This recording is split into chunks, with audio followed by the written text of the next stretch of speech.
এই সুন্দরী অভিনেত্রী কার জন্য 7 দিন উপবাস রেখেছিলেন? যদি আপনারা ভাবেন তার স্বামী বনি কাপুরের জন্য, তাহলে আপনারা ভুল ভাবছেন। বলিউড ও দক্ষিণ ইন্ডাস্ট্রি দুই উজ্জ্বল তারকা রজনীকান্ত ও শ্রীদেবী, একজন স্টাইলের দেবী, অন্যজন সৌন্দর্য অভিনয়ের দেবী। কিন্তু জানেন কি, তাদের সম্পর্কের পেছনে লুকিয়েছিল এক রহস্যময় অসমাপ্ত প্রেমের গল্প।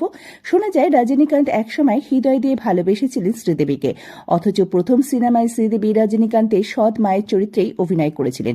সিনেমার বাইরে তাদের সম্পর্ক অত্যন্ত গভীর ছিল এবং রজনীকান্ত অনেকটা দ্বিধার মধ্যে ছিলেন। তবুও একদিন সাহস সঞ্চয় করে শ্রীদেবীর বাড়িতে পৌঁছান তার মনের কথা বলবার জন্য, কিন্তু বিধির বোধহয় অন্য কিছু ভাবনা ছিল। ঠিক সেই মুহূর্তে বাড়ির সমস্ত বিদ্যুৎ চলে যায়। রজনীকান্ত অনেকটা কুসংস্কারগোচ্ছ ছিলেন।